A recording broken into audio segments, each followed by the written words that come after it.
Yung iyak niya po was loud and I understand why it was ganun po. It was masakit po.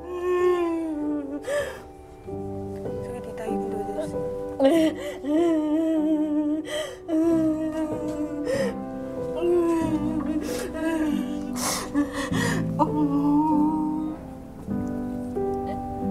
Kaya? Ready?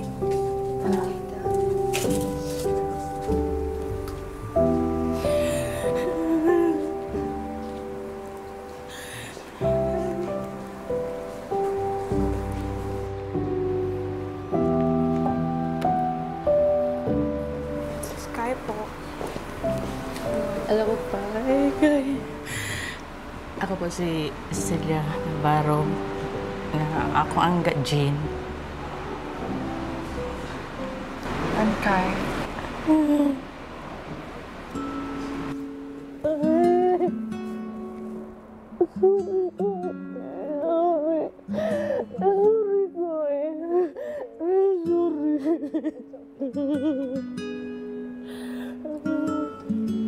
It's okay. Sorry. It's okay. Sorry. It's okay.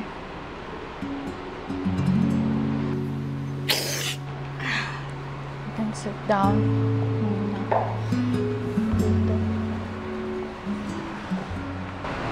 Don't worry.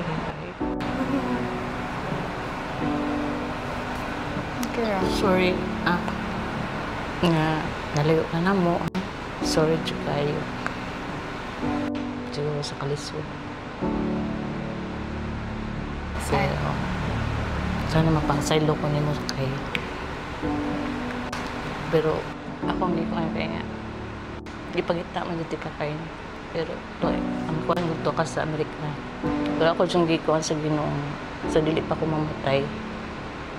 Makakita dyan ko sa akong anak. Mausad dyan na akong panghayo. Kung makuha ni mo yung mga igso.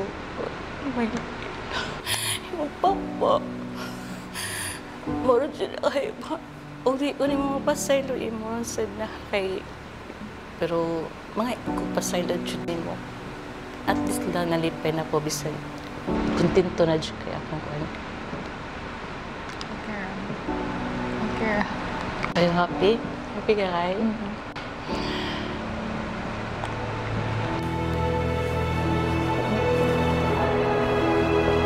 Habang kasalukuyang nagkakwentuhan ang mag-inang Kai at Jean, si Colette naman, binalikan ang epekto ng kanyang muling pagkikita sa kanyang ina. Ano yung feeling mo nung nakita mo yung mami mo? Anong reaction mo? Balik na yung peace na ginahanap ko ba, na nabuo na ba? Wala ka nang hinahanap, God, na yung hinga mo ba, parang nakarelease ka ng ano, ng malaking bigat sa loob mo, parang ganun. So parang, feeling ko ganun din na feel ni Kai. Tinta ka buo. Nalami? Tin. Then? Ika-8 ka. Nakapay kay manghod duha. Pero, sa'yo man nagpapa.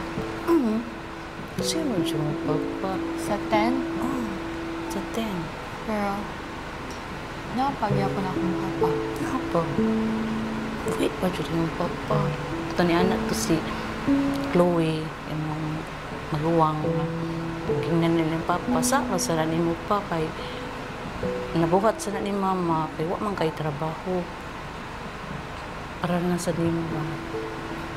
Diba? Na di ka mahisugamak ba sa kalisod ba na to? Lisod dyan kayo. Lisod dyan kayo.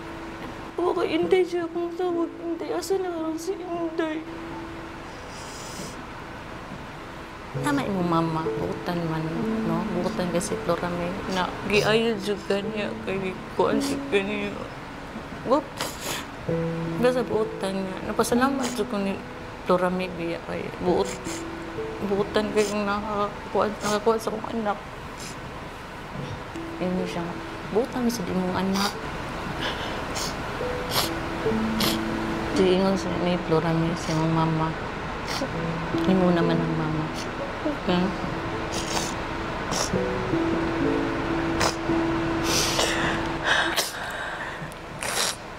Well, thankful or gihapon ko nga. butsat ko sa kumao. Na ako diri karon. So, it happened for a reason. Of course, when I was younger, natural naman siya ng malain. Natural sa dyan ang malain ka para.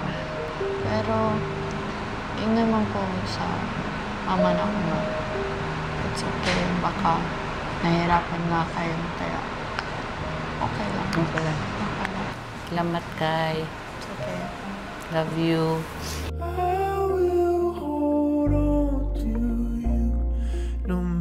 Anong masasabi mo sa mga napapanood mo?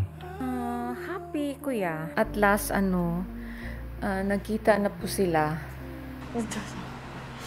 Giset up nila para nato. Thank you po.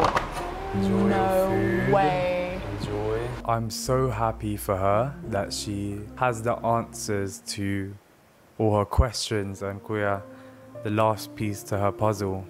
Water. Happy din ako. Ito yung parang na sana before po ako mamatay, masasabi ko po kay yung sitwasyon.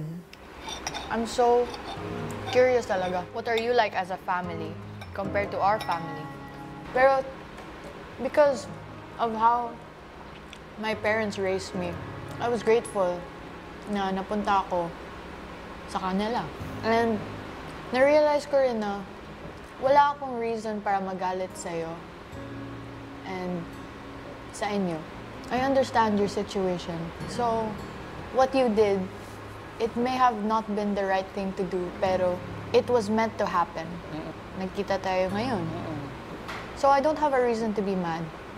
Kasi the life I got, it isn't what I asked for, pero I'm very grateful for the life I had. I now know what it's like to be in this situation and to be in your situation. So, wala akong galit sa inyo or sa'yo. I understand what you did and I forgive you if you're asking for forgiveness. I really forgive Thank you, Tay. with all my heart talaga. Thank you.